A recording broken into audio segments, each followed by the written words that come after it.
You're listening to another episode of Perfectly Imperfect. So we know that Val mentioned she had a breast augmentation. So we're going to ask her some things about her actual experience, not as a nurse, but as a patient. So Val is a new mom. And Val, you, of course, we just talked about how to breast augmentation. Can you tell me a little bit about kind of any concerns you had, before Emmy came about breastfeeding and having your implants? I mean, my biggest concern was, am I going to be able to feed her? That was, so I did my breast dog 5 years ago before I got married. It was one thing that I've been wanting to do pretty much all of my whole adult life. I have always been pretty self-conscious about my breasts, and I knew at some point that I definitely wanted to do it. And of course, when I got engaged, I was like, all right, it's time. Let's do this. I wanted to do something to make me feel better about myself, especially on the best day of my life. So I did it. I don't regret doing it before I had kids. Except after, they definitely changed quite a bit after we have kids. Talk about that a little bit, because that's the one thing we don't talk about, or I don't mention much, is during pregnancy. Oh, how was it with your implants? Frightening. I mean, when they say they change, they change.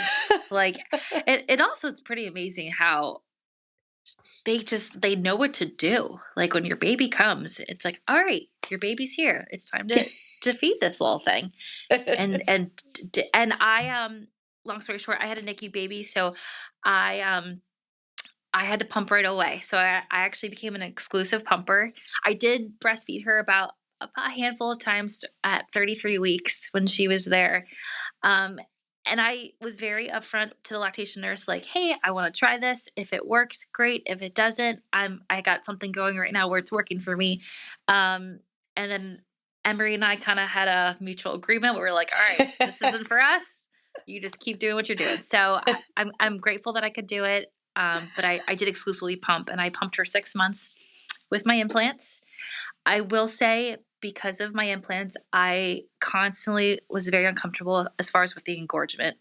And I do think if I did not have my implants, I would have felt more comfortable. So that makes sense. Working out was very difficult for me just because I was much more top heavy than I was. Definitely could feel it in my back and my shoulders. So I feel you breast reduction patients when, you guys come in and you're just so uncomfortable, and that's exactly how I felt. It's so interesting because it's almost a blessing and a curse where once you have an augmentation, you kind of have the perfect size that you want. That's why you pick it. And then For sure. you are engorged during, especially during time when you are, producing. And the only advantage I tell patients about it when it comes to that side of it is, once you go through that phase of loss, meaning you stop breastfeeding, women talk about, of course, deflation and volume loss. Mm-hmm. But when you have an augmentation, you're never going through that. So there was no volume loss. I never lost volume and didn't have volume because I always had my implants in there. So that was the advantage. Yeah. Oh, for sure. And I stopped pumping in June, so we're in November now, and I will say, you can ask Dr. Houssock. She looked at them yesterday. They kind of, my nipples stayed up. I was very surprised. They do. They look great. Thanks. Yeah, I was very surprised how much they stayed up north. So that's the one perk I could say, definitely having the implants, is I have that support still. Because if I didn't have that support, I would definitely have that volume loss and that sagginess, just because, when the milk came in, our skin stretches and totally. Yeah. So what do you got in there, Val? What brand and size and everything do you have in there? They're Mentor. They're high profile, the extras, and they're 535 cc's. What's the extra mean? Is that extra full or is it extra cohesive? It's actually extra cohesive. Yeah. So is there a particular reason you went for that cohesivity? I'll be honest. It was my second second aug within 3 months because they came out and I loved them. And I was like, oh man, I really want them. So I like that they were a little firmer. So they definitely gave me some more support. And with them being the extra cohesiveness, I like that for, if a rupture were to happen. Mm-hmm. Back to what you talked about with the gummy bear. Mm-hmm. And then I had done a moderate profile at first, and it was a little too wide for my footprint. And that's why I went to high profile, just to get more Gotcha. projection. All these things, all these words she's using, these are all fancy words for that breast footprint we were talking about. So, it's all in the thought process of choosing the right breast implant for you. You can choose the same volume within a different diameter, and that diameter, the smaller it gets, the higher the implant gets, or the higher the profile gets. So we think about all that when we're choosing for you. And then the cohesivity really depends.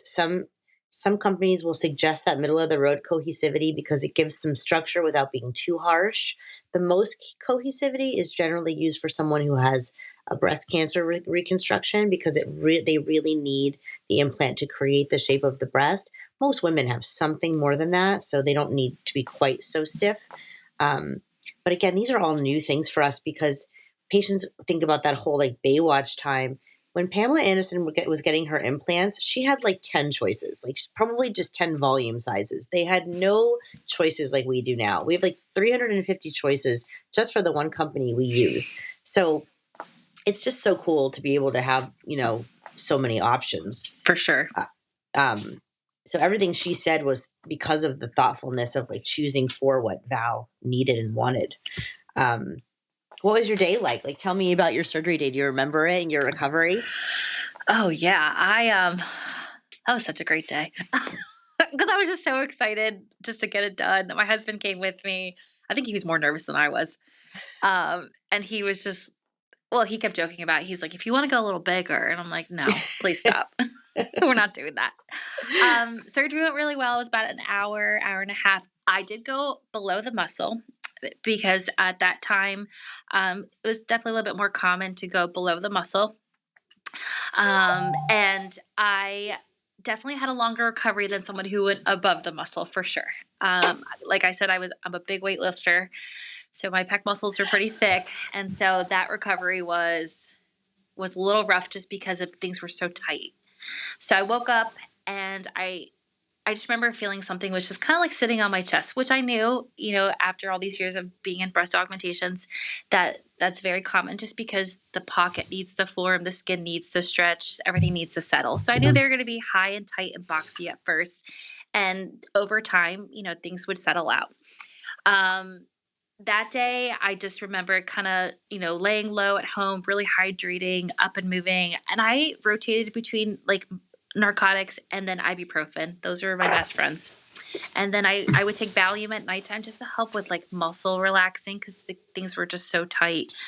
And that really helped keep me comfortable. I'm a crazy person. I did it on a Wednesday, went back to work Monday. Yeah, we don't suggest that. We definitely don't do that. Do as I say, not as I do. Yes. Like, take the week off because we all regret it.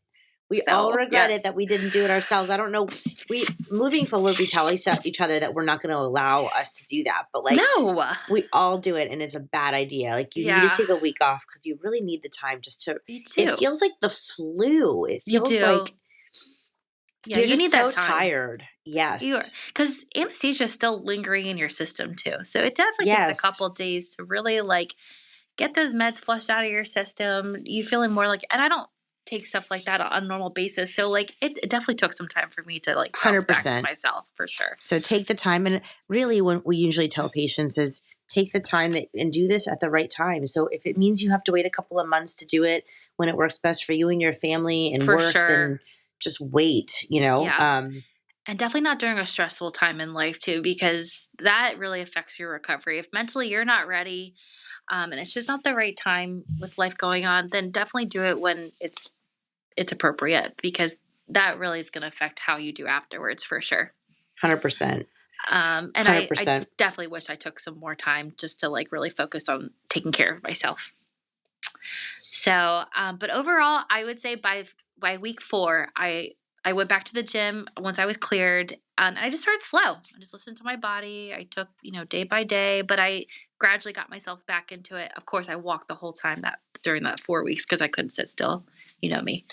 No, and that's okay. We Yeah. like that. I mean, we like patients Mhm. being active, meaning that they, walk around, make sure that they're moving. We don't want you just laying in bed, but there's limitations to, how much mobility you should do, especially with the upper body. For sure. But moving is always good. I mean, day one you should be moving, and that's like exactly how she described it is exactly how it is. It's kind of like just a slow and steady getting back into kind of your normal routine again over time. Just listen to your body, and you'll Yeah. get back. Anything you wish you knew that you didn't know back then when you had it? I really wish I knew what was going to happen after I had Emory, as far as them changing, for sure. Because I Yeah. really I think I would have waited, Yeah. honestly. Yeah, I Yeah. would have waited for sure. I wasn't sure about having kids at that time in my life, so that's why I was like, you know what, I'm ready to do something for myself. This is the right time. Um, but yeah, if I could do it again or like know something that I didn't know, I definitely probably would have waited for sure. Yeah, and I think that's why we focus so much on that when we do our education during our consultation, because I don't think that there's a right answer to it, but I always want to make sure patients are informed. For sure. And, we know for sure that during pregnancy the breast will change and they Mhm. may require a revision afterwards. And so Mhm. I think it has to be a huge part of the initial consultation as to what their game plan is, because if they're trying in the next year or two, there's no point in going through this breast surgery when your breasts are going to change so much. Versus those of us who did do it before. I did it the same as you. I did it before and had no idea that I was going to have children. So, like at the time, it was perfect for me, and I didn't know what would come. And for those patients, I always say you're not burning a bridge by having it done, but you just need to know that it's potentially that there can be changes. So,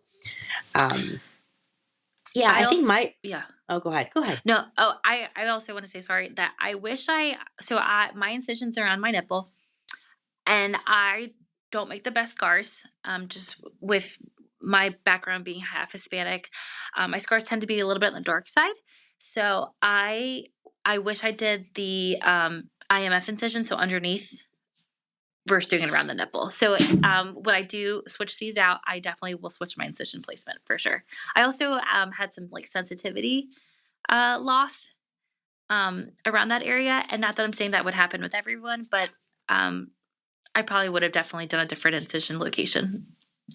Yeah, and I think that's probably my take home message. For this whole podcast is really there are so many ways to do this surgery and so many things that I think now with social media that patients do so much research and they kind of come in thinking they know exactly what they should have and what they want. And I think at the end of the day, find the surgeon who you trust and have the conversations. And I am always okay with talking about the pros and cons of the choices we can make under the muscle versus over the muscle, what incision we use, what volume we use, and all of those things, quite frankly, are all fine because that's why we have the choices. None of them are a bad choice, but there might be a reason why one is better for you than the other, and that is part of the consultation. So find a person who's going to spend the time with you to go through those options and not just be in and out.